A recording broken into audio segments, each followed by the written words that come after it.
그저 넘어지는 믿음이 되지 않게 하여 주시고 그럴수록 더욱더 굳건한 믿음의 반석에 서서 주님의 상급을 바라보고 헌신과 충성을 다하는 복된 신앙인이 되게 하여 주시옵소서.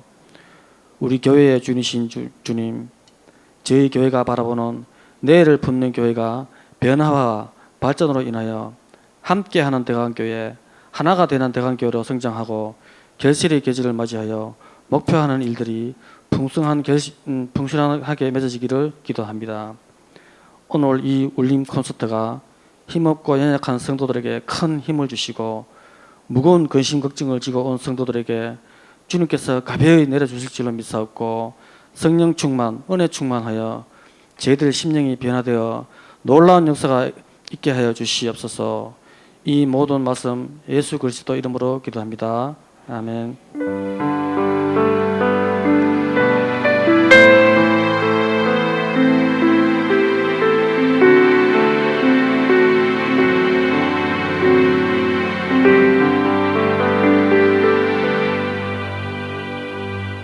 할렐루야.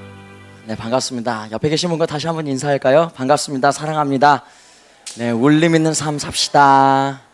오늘도 울림 콘서트 4번째 시간이 되었습니다. 오늘 또 3분의 강연자가 준비하고 계시는데요. 각자의 삶에서 주신 하나님의 은혜를 나누는 그런 귀한 시간이 될 것입니다. 울림 콘서트가 아니라 떨림 콘서트라고 부르고 싶다는 우리 3분의 강연자들, 어떤 분이신지 잘 모르시죠? 기대하셔도 좋습니다. 그러면 첫 번째 강연자 어떤 분이신지 한번 영상을 보도록 하겠습니다.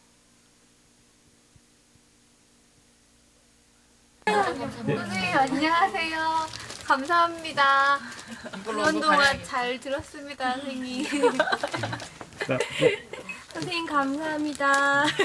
네.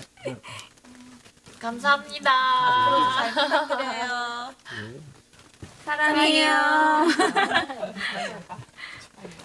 생동감 넘치는 9년 동안 멋있었습니다. 감사합니다. 항상 감사합니다, 선생님. 감사합니다. 행복하세요. 감사합니다. 사랑해요. 전체적으로 한번 할게요. 선생님 감사합니다. 네, 임산부학교의 꽃 박은영 집사님을 소개하도록 하겠습니다.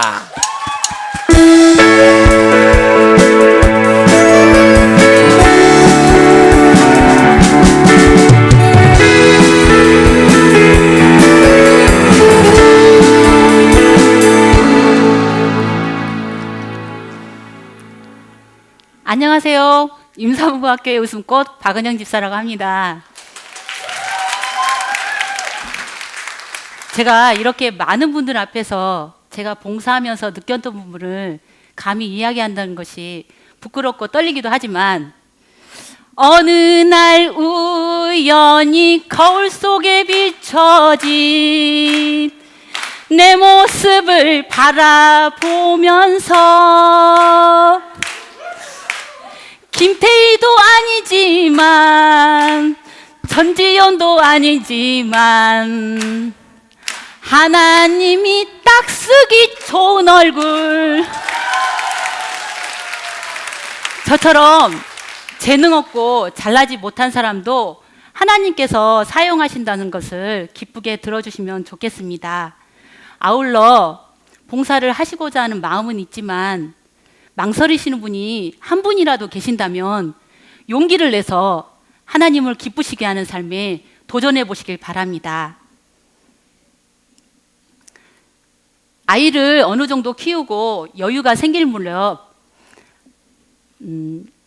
저를 잘 알고 지내는 권사님 한 분이 저에게 임산부 학교 일주일에 2번 있는 화요일 목요일에 있는 임산부 학교에 조금이나마 일손 좀 도와주면 좋겠다고 하셔서 함께 봉사하게 되었습니다. 처음에는 뭐가 뭔지도 모르겠고 바쁘게 돌아가는 순서를 익히는 것이 약간 둔한 저에게는 너무 어려웠습니다. 사실 교회학교 봉사로 아이들과 오랫동안은 지내보았지만 임산부들 그런 분들을 상대로 제가 봉사를 한다는 것이 너무나 큰 부담이었습니다. 어른들 앞에서 사투리로 웃기게 할 수도 있고 춤으로 웃기게 할 수 있는 저는 말도 예쁘게 가려서 해야 되고 또 그분들 앞에서 제가 몸이 무거운 임산부들보다 제가 더 먼저 움직여야 했습니다. 사소한 예로 아이들이 물을 마시고 싶다 하면 여기 컵이 있으니까 그냥 컵을 주고 물을 마시게 하면 되는데 임산부들에게는 제가 먼저 물을 가져다 주어야 하는 수고로움이 필요했습니다. 한 학기 3개월 임산부 학교를 마치고 나니까 저의 마음에 갈등이 들기 시작했습니다. 평일에 하는 봉사라 보니까 제가 하고 싶은 취미 활동을 제대로 할 수가 없고 또 친구들과의 모임도 시간을 맞추기가 너무 어렵더라고요. 특히나 남편은 교대 근무하는데 그 남편을 챙겨줘야 하고 또 저희 남편 성격이 집에 있는 시간을 너무 좋아합니다. 포스코 쉬는 날은 왜 주말이 아니고 평일에만 있는지 집에서 저만 바라보고 있는 남편은 제가 화요일 목요일 임산부 학교는 놔두고 간다는 핑계로 임산부 학교 때려쳐! 이런 식으로 저에게 농담 반 진담 반으로 저의 마음에 상처를 주곤 했습니다. 곧 초등학교에 다니는 우리 아이의 일도 걱정이 되더군요. 초등학교 1학년 때는 엄마가 학교 일에 신경을 많이 써줘야 아이가 잘 적응할 수 있다는 말에 내가 이거 임산부 학교를 계속해야 하나? 라는 생각이 들기 시작했습니다. 그러던 중 저희 남편이 회사에서 큰 사고를 당해 병원에 입원하게 되어 봉사를 잠시 못하게 되었습니다. 남편을 한 달 넘게 병원에서 간호하면서 평범한 일상의 삶이 저에게 얼마나 소중한지 깨닫게 되었습니다. 아침에 일어나서 보고 싶은 드라마도 못 보고 막 바쁘게 준비해서 교회에 나와 누군가를 돌보고 누군가를 섬긴다는 것이 저에게 너무나 소중한 시간으로 느껴졌던 것입니다. 저는 그때 남편에게 여보 나 임산부 학교 계속 하고 싶다고 계속 하게 옆에서 도와주라고 말했습니다. 그리고 하나님께도 기도했습니다.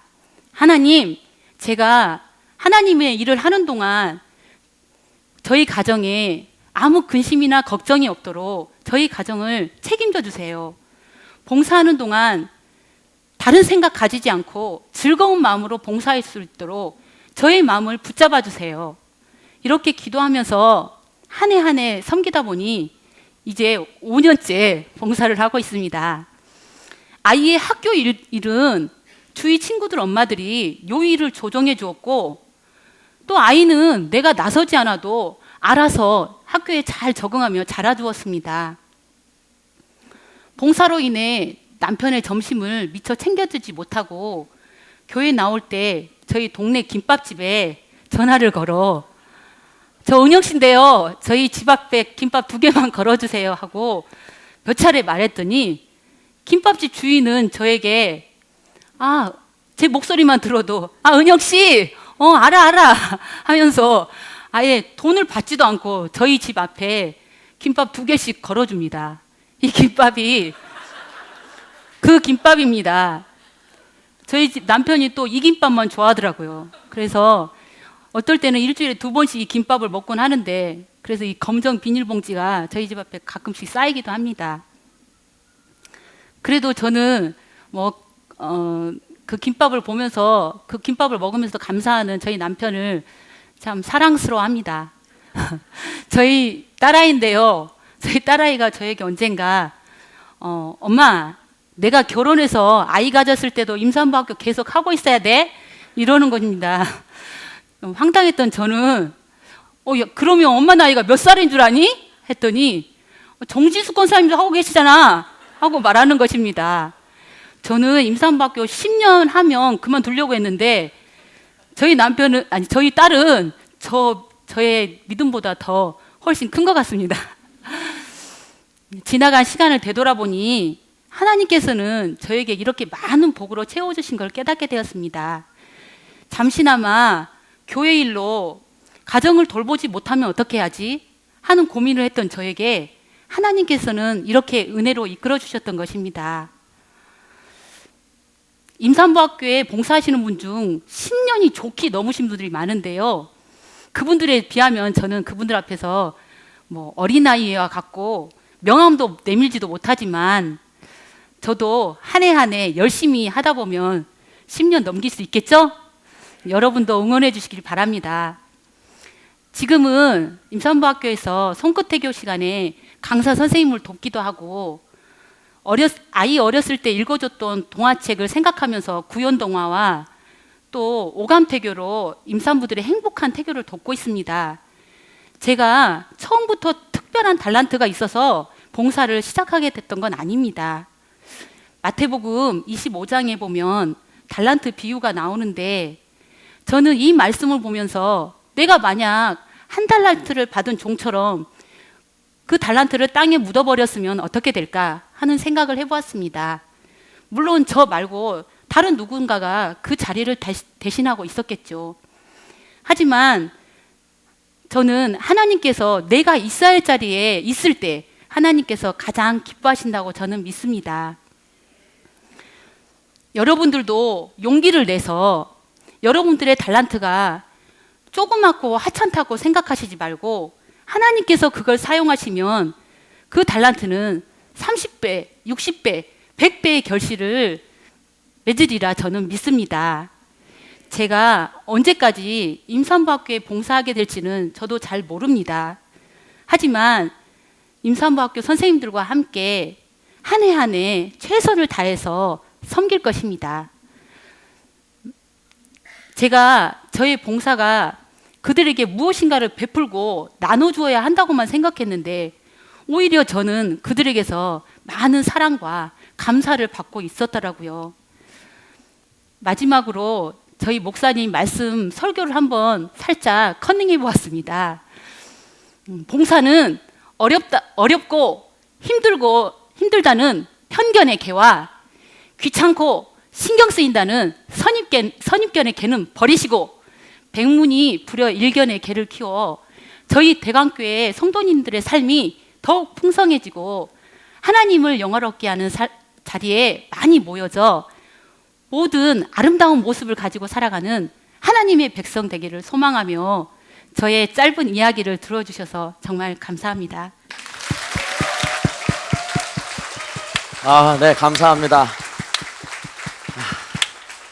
봉사하기 딱 좋은 얼굴인데 봉사하기 딱 좋은 나이, 봉사하기 딱 좋은 날입니다. 여러분 부설 기간을 위해서 기도해 주시고 또 기도뿐만 아니라 많은 동참과 또 협조를 부탁드립니다.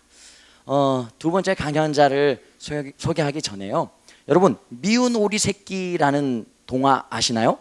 안데르센의 미운 오리 새끼. 자기가 백조인지를 몰랐죠. 오리인 줄만 알았습니다. 그러나 자신이 백조인 줄을 알고 저 창공을 훨훨 날아다니는 그 백조를 이 시간 모실 텐데요. 영상으로 만나보겠습니다.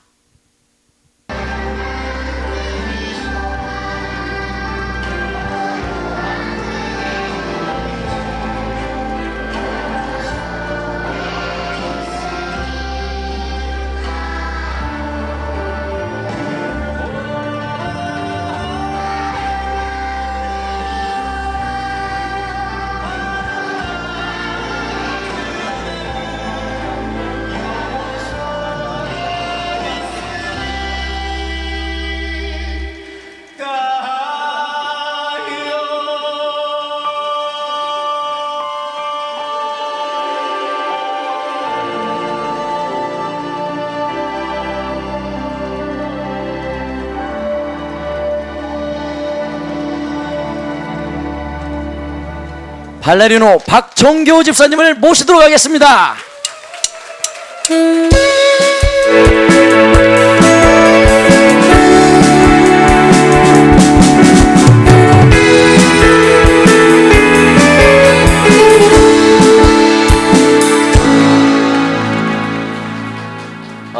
지금 현재 광주 조선대학교에서 무용과에서 학생들을 가르치고 활동하면서 있는 박정규입니다.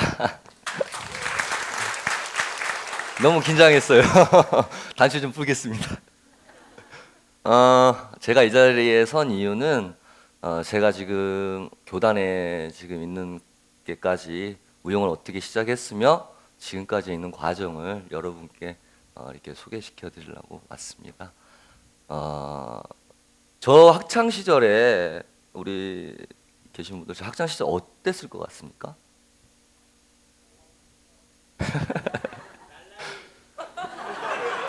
또 없으세요? 이제 제 이 반반은 얼굴 때문에 죄송합니다. 반반 그런 말들을 많이 듣는데 사실 저는 그 저희 부모님의 영향으로 해서 이제 유치원 때부터 이런 신앙생활을 시작하게 됩니다. 근데 항상 그렇죠. 친구 잘만 만나서 그렇게 됐다고요. 저 또한 좀 나쁜 길로 접어들게 되고 그 친구들과 싸움박질 다니고 학교는 가지 않고 집에서 또 가출도 많이 하고 예, 그런 어린 시절을 보냈습니다. 고등학교도 마찬가지로 그 학교에 그 문제아들만 모인다는 그런 고등학교를 입학을 했습니다. 이제 졸업할 때가 됐는데 공부한 것도 없고 하는 것도 없고 대학은 가야 되는데 하는 수 없이 아는 분의 소개로 조그만 마트에서 배달 일을 시작합니다. 고등학교를 졸업하고 참 그때 당시는 어떻게 그렇게 살았는지는 모르겠지만 그 이후에 이제 열심히 배달 일을 했어요. 어느 날 갑자기 저한테 이런 생각이 딱 드는 겁니다. 내가 지금 여기서 뭐를 하고 있는 거지? 내 친구들은 대학 가가지고 친구들과 대학생이라고 즐겁게 생활하면서 있는데 나는 여기서 맥주 배달하면서 고등학교 막 졸업한 그런 학생이 배달하면서 막 그런 과정이 저는 순간 그 생각이 저의 머리를 뿅 때렸습니다. 그 순간 저는 엄청난 자괴감에 빠졌죠. 며칠을 생각을 많이 했어요. 부모님한테 찾아갔죠. 부모님, 저 대학을 가고 싶습니다. 학원을 좀 보내주십시오. 보통 부모님들은 어떻게 하겠습니까? 그런 아들을 보고 있습니다. 뭔 소리야, 엄마 가서 돈이나 벌어 이러죠. 근데 저희 부모님은 저를 믿어주셨더라고요. 그래, 한번 해봐라. 재수학원을 다니게 됩니다. 그때부터 대학을 가기 위해서 이제 지금까지 못했던 공부를 막 열심히 합니다. 그러던 중에 그러니까 체육과를 준비하는 친구를 만나게 됩니다. 그 친구를 만나면서 제가 새로운 것을 알게 됐는데 하나님께서는 저에게 남들보다 운동을 잘할 수 있는 그런 능력을 주셨더라고요.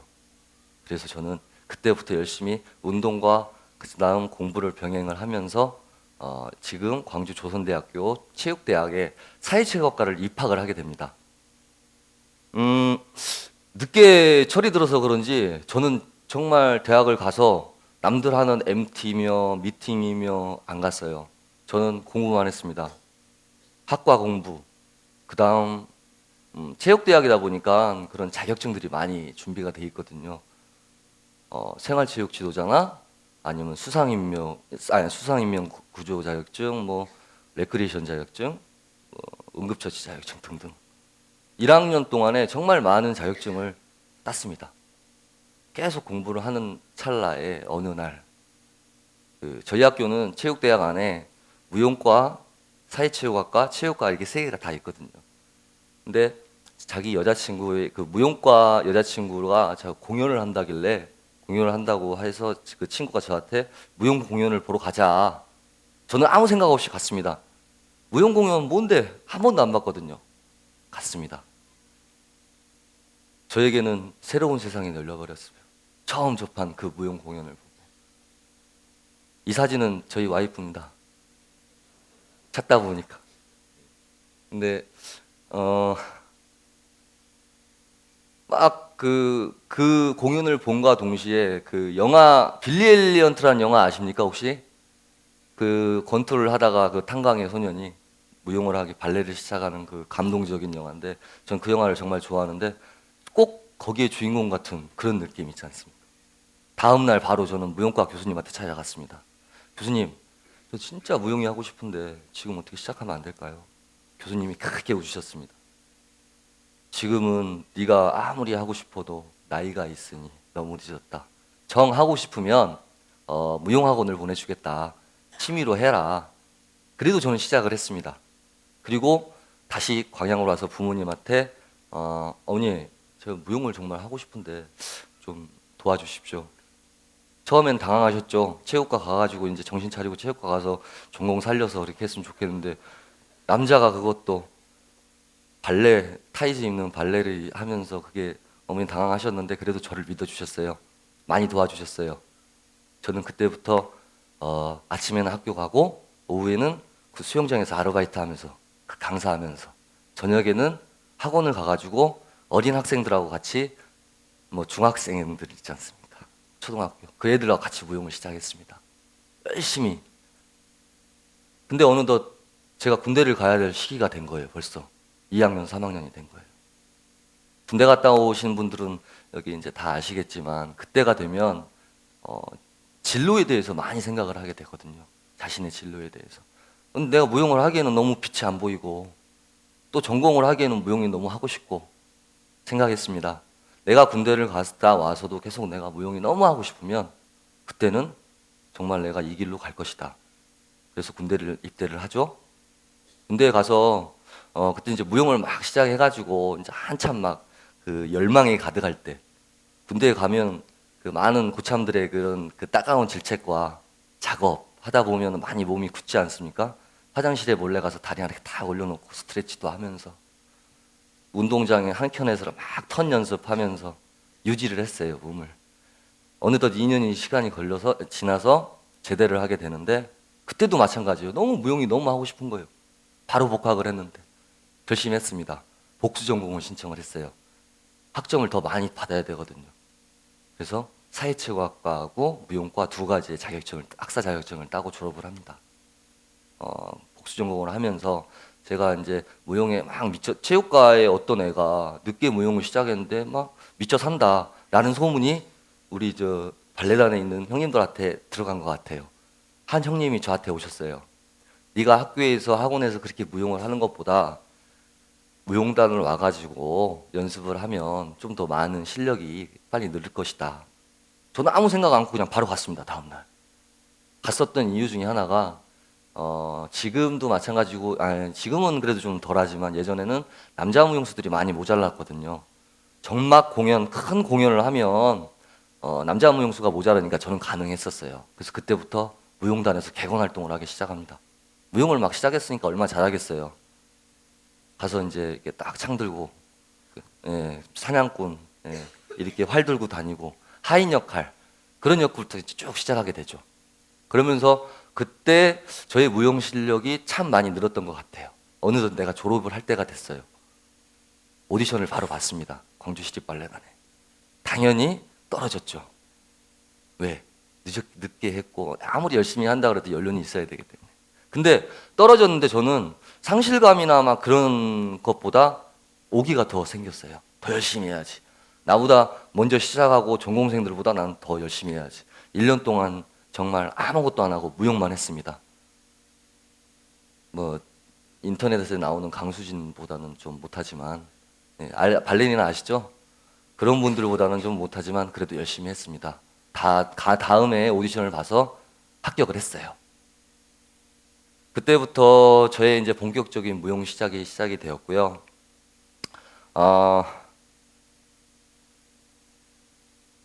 무용단 공연, 그 다음에 그 외부 공연 있지 않습니까? 무용단 외에 초청해서 하는 공연, 그 다음에 학교에서 하는 그런 학교 공연들, 이게 외부를 열심히 돌아다니면서 선생님들이나 아니면 교수님들한테 어느 정도 이제 인정을 받게 되고요. 그때부터 이제 강단에도 강사 생활을 시작하게 됩니다. 전주 뭐 예고 예술고등학교나 아니면 이제 조선대학교 무용과 아니면 여기 청암대학교 예전에도 여기도 강의도 나오고 그랬었거든요. 청암대 그런 데서 이제 강의를 시작하면서 탄탄대로를 이제 걷기 시작합니다. 그런데 저한테 시련이 닥쳐요. 남자 무용수들 같은 경우는 많이 뛰고 착지하고 하다 보니까 이런 근막염, 발바닥에 근막염이나 아니면 타박상 같은 그런 자질구레한 병들이 자주 걸리거든요. 통증들이 자주 오거든요.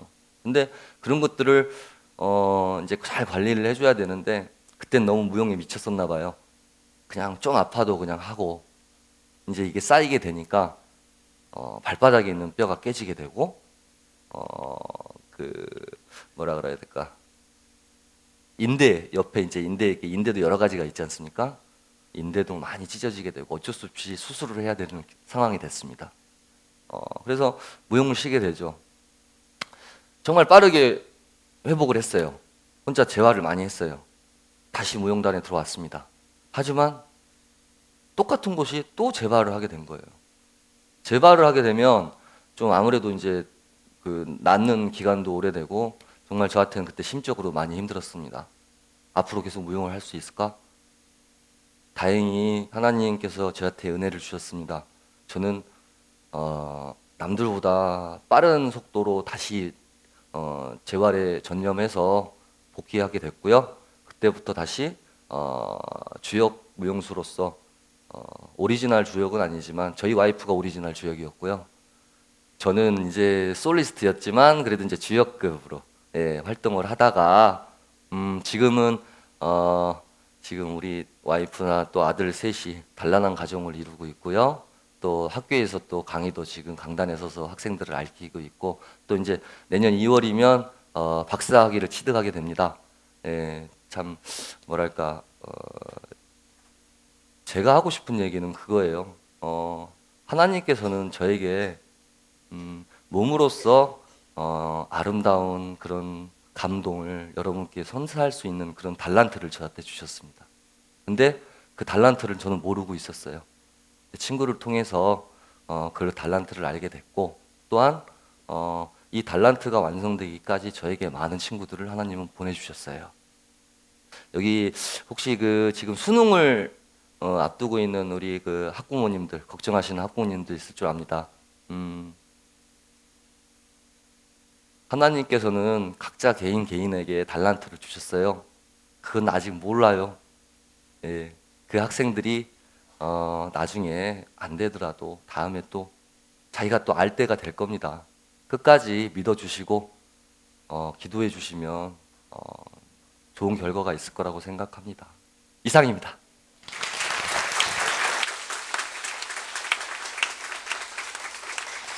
제가 등장할 때만 이렇게 막 등장해야 될 것 같은. 네, 우리 박정교 집사님 감사합니다. 우리 박정교 집사님을 여기까지 인도하신 하나님 그리고 어머님의 도움이 굉장히 컸던 것 같아요. 저희 최금순 권사님 저기 계시는데 권사님 잠깐만 일어서 주시겠습니까? 권사님 고생하셨다고 우리 함께 네 고생하셨습니다. 자녀를 믿어주는 것 그것이 부모의 역할인 것 같아요. 네. 박정교 집사님을 믿어주셨던 부모님이 계셨기에 이 자리에 서게 되지 않았는지 한번 생각해 봅니다. 여러분들도 자녀들을 믿어주시고 또 기도하시면 하나님께서 각자에게 주신 달란트를 발견할 수 있도록 도움을 주실 줄 믿습니다. 마지막 세 번째 강연자입니다. 영상 한번 보도록 하겠습니다.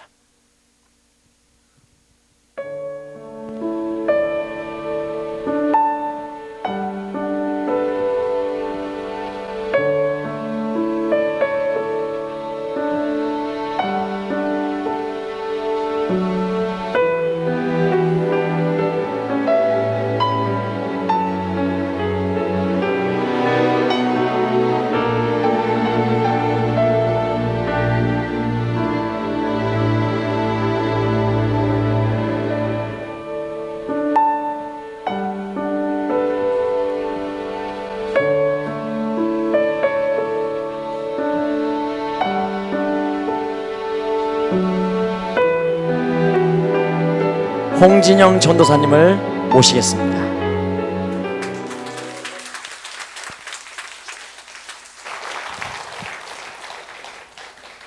안녕하세요.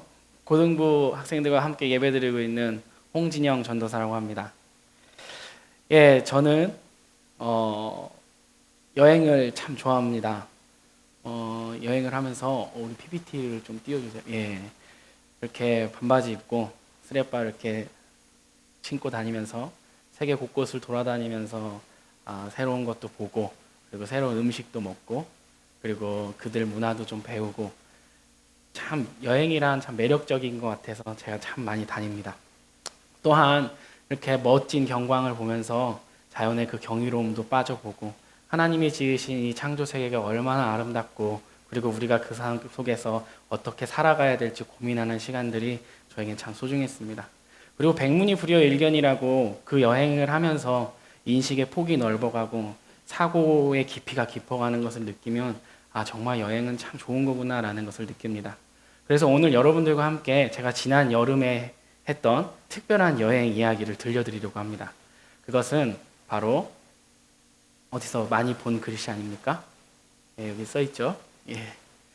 일어나 함께 가자라는 슬로건을 가지고 호남신학대학교에서 출발한 세월호 실종자들의 귀환을 염원하고 세월호 특별법 제정을 촉구하기 위해서 생명과 정의의 순례단을 꾸려 떠났던 여행 이야기입니다. 재밌을 것 같습니까? 예, 많이 떨리는데 재밌게 들어주세요. 4월 16일 이날 아무도 잊지 못할 날일 것입니다. 그리고 부활절이 있던 그 주에 저희는 엄청난 사건을 마주하게 됩니다. 세월호가 침몰하는 사건이죠. 이 사건을 마주한 저희는 전 국민이 슬픔에 가득 차게 됩니다. 그 어느 누구의 위로도 필요 없고 그냥 그렇게 슬픈 날을 보냈습니다. 근데 그것도 잠시 그 슬픔이 분노로 역전되는 상황을 맞이하게 됩니다. 그것은 수수방관하는 정부의 태도와 그리고 무책임한 그 현장의 책임자들, 그리고 사실 여부를 확인하지 않고 자극적인 기사들만 쏟아내는 언론들을 향한 분노였습니다. 저 또한 너무너무 화가 나는 겁니다. SNS에 분노 가득한 글을 올리기도 하고요. 언론사에서 일하고 있는 방송국 PD한테 친구한테 전화해서 야, 너는 왜 이렇게 일을 하냐? 이거 맞냐? 이거 진짜야? 따지기도 하고요. 그렇게 그따위로 하면은 안 된다 이러면서 화도 막 내기도 했습니다. 그렇게 몇 날을 보냈습니다. 그렇게 몇 주가 흘렀습니다. 그런데 저에게 깜짝 놀랄 만한 사실을 발견하게 됩니다. 스스로. 너무 충격적인 사실이었습니다. 어느 순간 세월호를 까맣게 잊고 일상으로 돌아와 버린 저의 모습을 발견하게 된 것입니다.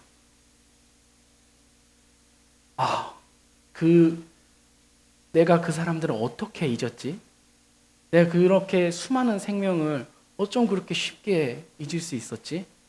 죽은 사람은 죽은 사람이고 산 사람은 살아야지라는 마음이 이 마음 속에 있었던 것입니다.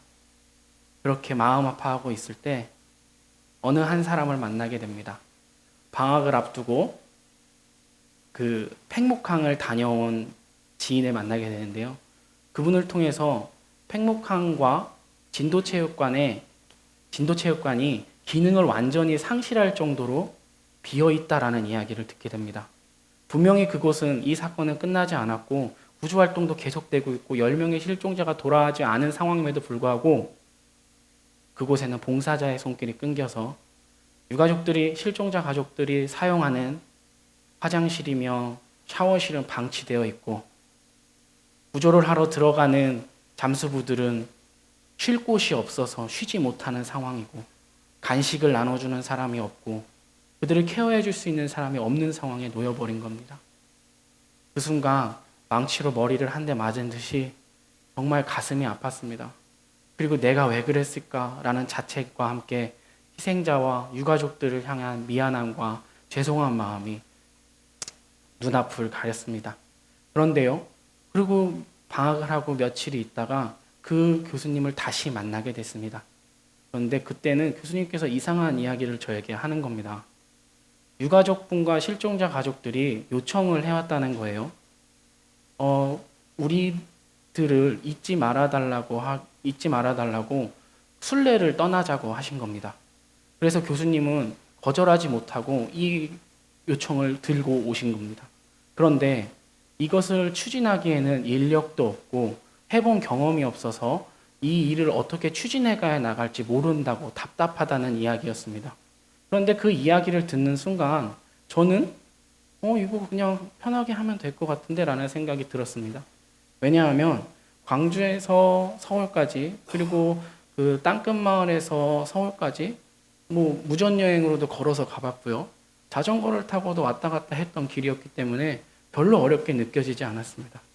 그런데 여러분, 그때 제가 어떻게 대답했는지 아십니까? 저는 모른 척 했습니다.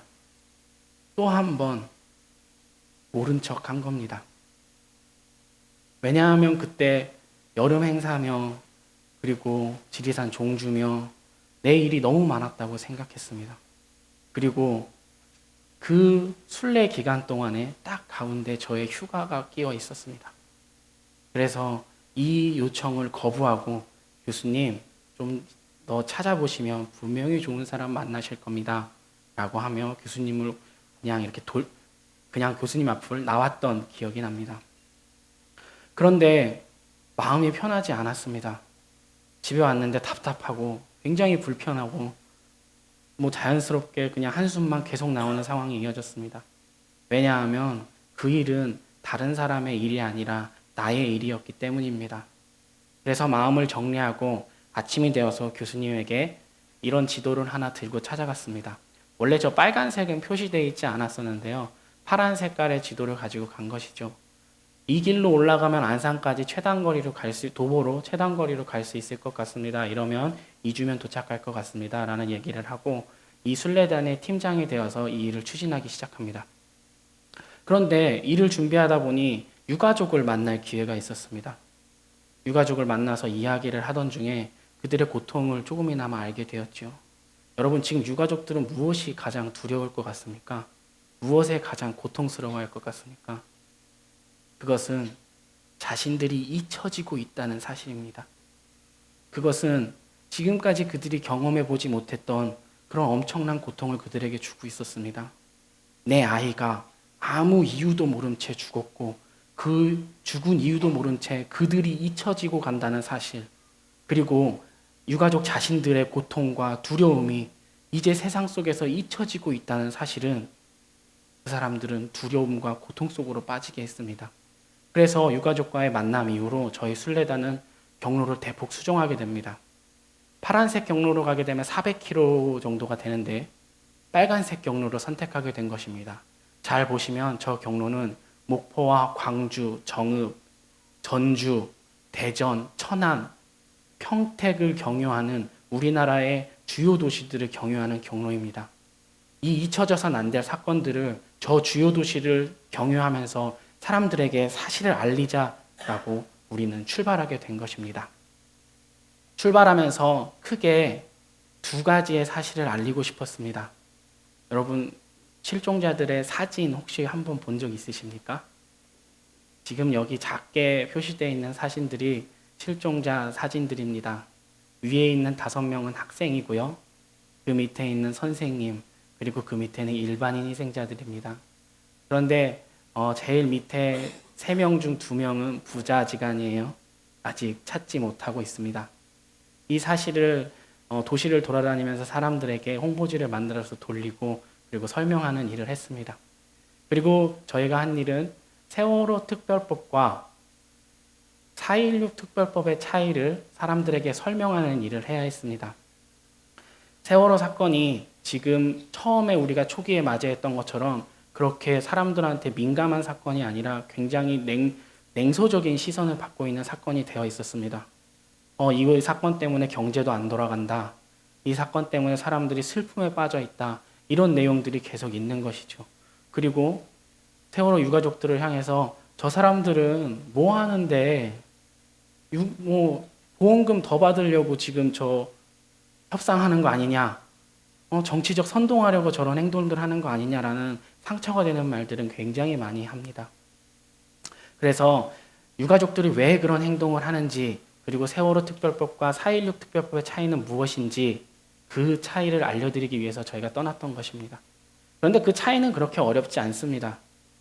세월호 특별법은 정부와 국회에서 만들어진 특별법 법안인데요. 그 법안을 보면 굉장히 화려합니다. 보험금은 얼마 주겠다.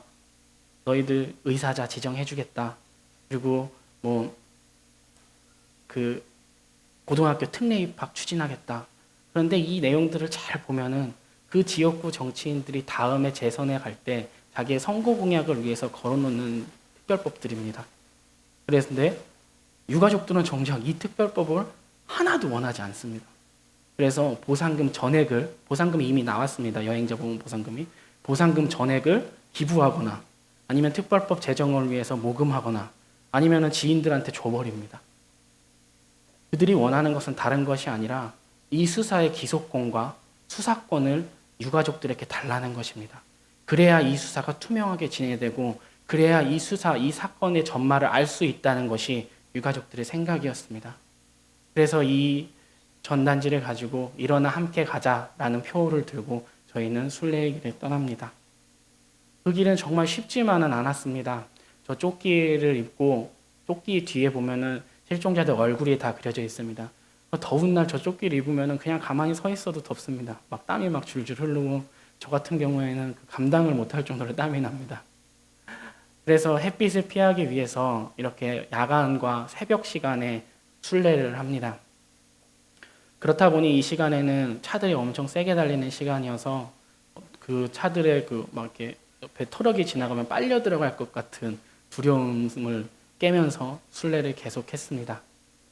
그리고 그 기간 동안에 전국적인 폭우가 쏟아집니다. 그 비를 오롯이 다 맞으면서 순례를 이어갔습니다. 비를 맞으면 평소에 물집이 안 잡히던 사람들도 발 전체가 물집에 잡힙니다. 발이 불어 있는 상태에서 걷기 때문에. 그러면 이제 서로 숙소 돌아와서 바늘로 이렇게 터쳐줍니다. 그리고 그 다음날 또 걷습니다. 그렇게 고통스러운 시간 그리고 냉소적인 시각들을 다 받아내며 순례를 시작하는데, 근데 신기한 것은 어느 하나 불평불만하지 않고 어느 하나 조그만 다툼 없이 이 순례를 이어갔다는 것입니다. 그것은 바로 밤마다 진행된 저 기도회 때문이었던 것 같습니다. 밤마다 하루에 묵상했던 내용, 하루 아침을 시작하는 기도회, 저녁을 시작하는 기도회를 하는데 아침을 시작하는 기도회에서 나온 성경 구절을 가지고 하루 종일 걷습니다. 그리고 밤에 그 내용을 팀원들과 함께 나눕니다. 그 내용들은 성령 하나님이 우리에게 어떻게 임하시고 있는가, 교회는 지금 이 상황에 어떻게 응답해야 하는가, 그리고 예수님은 어떻게 사셨는가, 그리고 우리는 앞으로 어떻게 살아가야겠는가라는 이야기를 저 기도회 시간에 하게 됩니다. 짧게는 1시간에서 2시간이 걸리는 기도회지만 그 피곤한 몸을 이끌고 20일 동안 단 하루, 단 한 번도 빠짐없이 아침 저녁으로 기도하며 순례를 이어갔습니다. 그러면서 저희는 한 가지 큰 깨달음을 얻게 됩니다. 그것은 이웃사랑이란 타인의 일이 내 일이 된다는 것입니다. 타인의 일을 그냥 내가 도와주는 것이 아니라, 그냥 내가 돈으로서 돕고 그냥 내가 선행을 하는 것이 아니라 그 일 자체가 나의 일이 될 때 그때 이웃사랑으로 한 발짝 나아갈 수 있다는 깨달음이었습니다. 여러분, 이제 그림 한 장 보면서 이야기를 마무리하려고 합니다. 지극헤더라는 작가가 그린 야곱의 하나님이라는 작품입니다. 근데 이 그림을 보시면 좀 신기한 게 있지 않습니까? 하나님이 무슨 색깔로 칠해져 있죠? 검은색으로 칠해져 있습니다. 대부분의 성화에서는 하나님을 승리의 자리, 영광의 자리에서 그림을 그립니다. 그래서 밝고 하얀 색상으로 하나님을 묘사하는 게 대부분의 성화의 그 트렌드라고 할 수 있습니다. 그런데 이 그림은 어두운 하나님을 그리십니다. 왜 그러냐면 하나님은 항상 두렵고 고통 속에서 우리를 만나주시고 밤과 어둠을 통해서 우리에게 다가오시기 때문입니다. 지금 우리의 시대는 이루 말할 수 없는 절망과 어두움 속에 있습니다. 그 어두움 속에서 하나님께서 우리에게 어떤 말을 하고 있는지, 어떤 이야기를 하는지 귀 기울이시기 바랍니다.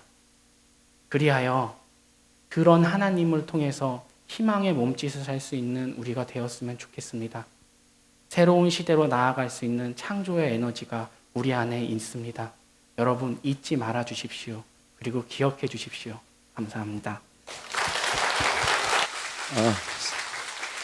잘 들었습니다. 세 분 다 모두 나오셔서 한번 오늘 올린 콘서트 소감에 대해서 나눠보도록 하겠습니다.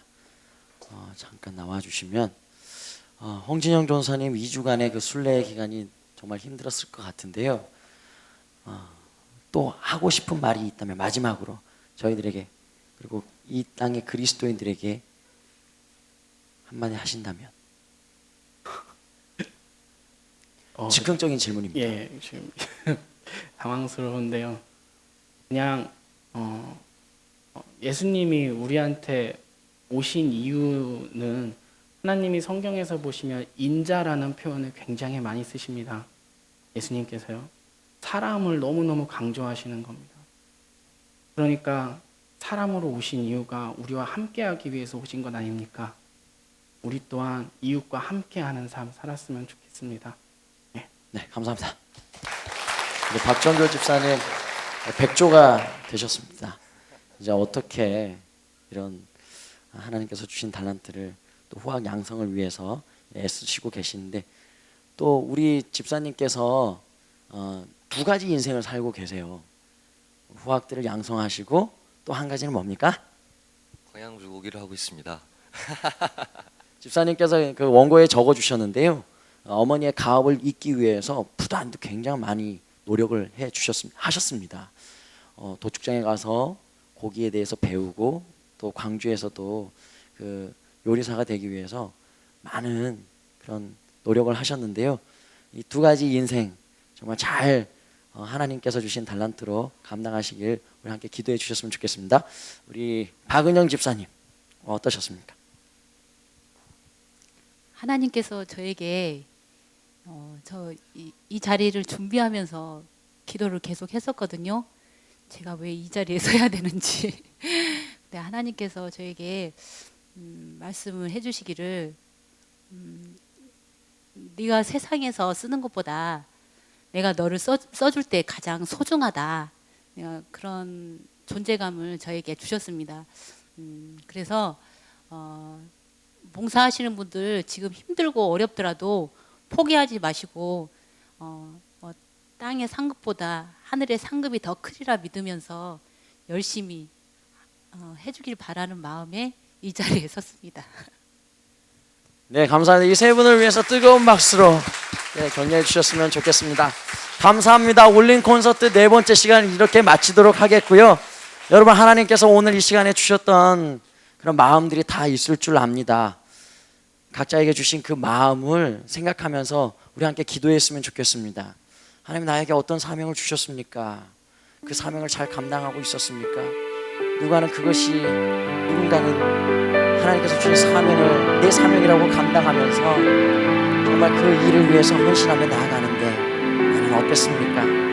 하나님, 나는 내 자녀에게 어떻게 행동하고 있습니까?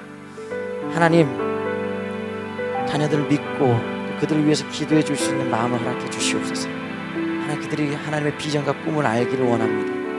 하나님, 이 나라에 큰 아픔이 있었습니다. 그러나 시간이 지나니까 잊혀집니다. 잊혀지지 않고 기억할 수 있는 저희들 되게 도와주시옵소서. 그 일이 온전히 회복될 때까지 기도할 수 있는 그리스도인 될 수 있게 도와주시옵소서라고 지금 우리 함께 기도하겠습니다. 하나님 아버지 감사합니다. 올린 콘서트 무대에 허락하시면 감사드립니다. 각자에게 주신 삶들을 통해서 우리를 깨닫게 하시니 감사합니다. 하나님께서 주신 삶을 온전히 감당하며 나갈 수 있게 도와주시고 힘들고 어려울 지금 나를 바라보시고 나를 아시는 하나님을 생각하며 하늘의 상급을 위해서 달려가는 주의 백성들 될 수 있도록 하나님 도와주시옵소서. 하나님 각자에게 주신 달란트와 은사가 있습니다. 하나님 그 하나님의 은혜를 간구하며 당해주신 일들을 뜨거운 열정으로 나가기를 원합니다. 날마다 새로운 삶을 살기를 원합니다. 하나님을 기억하는 삶을 살기를 원합니다. 하나님을 기억하고 삶을 기억하고 우리 사명을 기억하는 삶을 살아갈 수 있도록 하나님 도와주시옵소서.